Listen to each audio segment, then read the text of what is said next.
Goals para hoy, today, son identificar y usar los pronombres personales. So what are personal pronouns? Personal pronouns are going to be like I, he, you, they, we. Those are the personal pronouns. We're also going to conjugar ser, which is our primer verbo, our very first verb. Ser is a to-be verb, like I am, you are, he is. So these, in Spanish, we have two to-be verbs. And so this is the one that's used to identify people, identify their personality, their occupation, identifying traits like tall, things like that. So we're going to conjugate that. First, let's start with preguntas. Recuerden, esto es muy importante. Necesitan memorizar estas palabras. ¿Quién? ¿Qué? ¿Dónde? ¿Cuándo? ¿Por qué? ¿Cómo? ¿Cuánto? ¿Cuántos? Noten que todas las palabras interrogativas tienen acento. ¿Okay? Aquí tienen un calentamiento, un warm-up, un calentamiento. Necesitan responder a las preguntas 1 a 4 e inventar, invent, una pregunta más. One more question. Why? So in order for you to have conversations, you have to be able to not just answer questions, but also ask questions.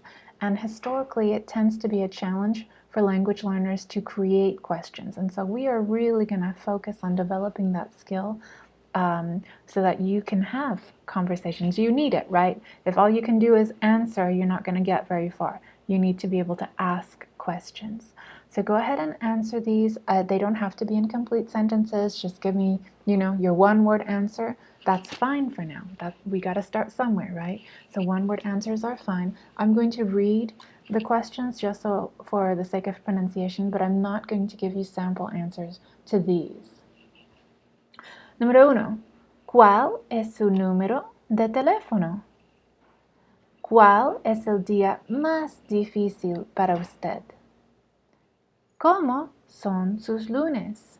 ¿Difíciles? ¿Buenos? ¿Malos? ¿De dónde es su madre?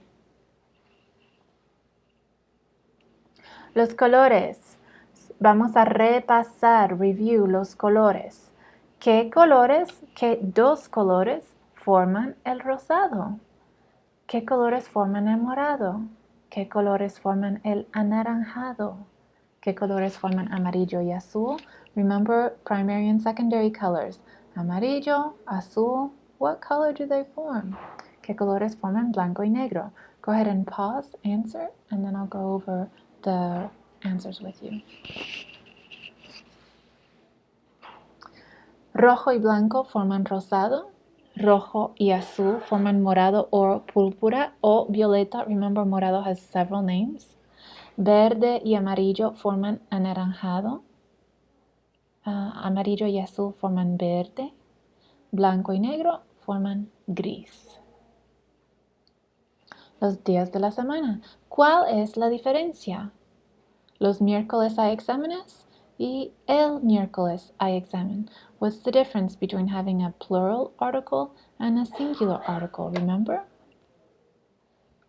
It's that los miércoles is a recurring, every Wednesday there's exams, versus this Wednesday, a one-time event. Vocabulario importante.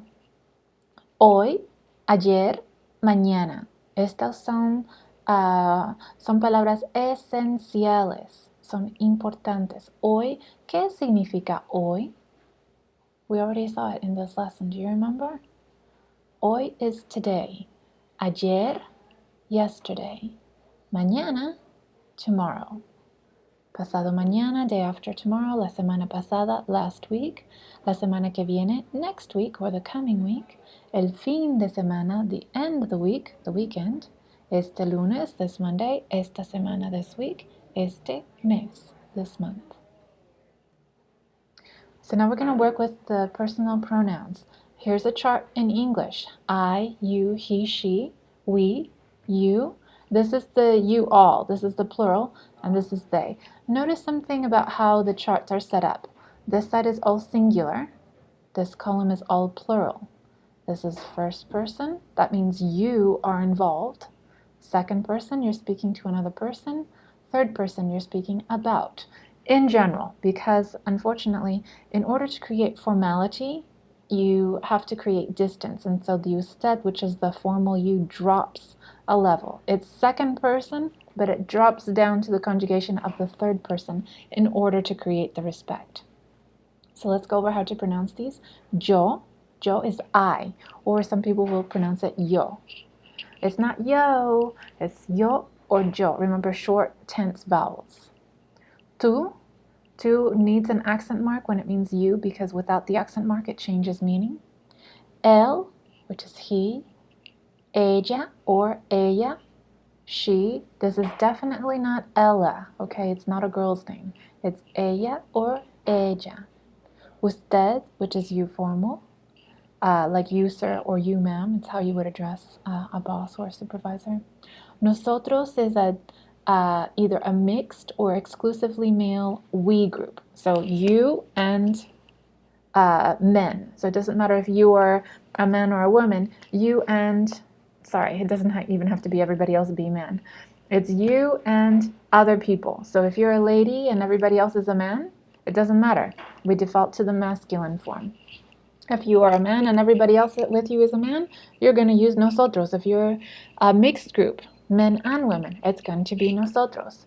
If you are a lady and you have everybody else in the group with you is a lady, then we can use this exclusive female designation, which is nosotras.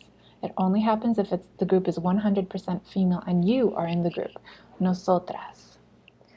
Ellos is mixed or masculine they. So if they are a group of men and women, ellos.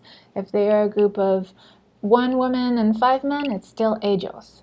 Ellas would be all 6 people are female. They're all ladies, ellas. They exclusively female group.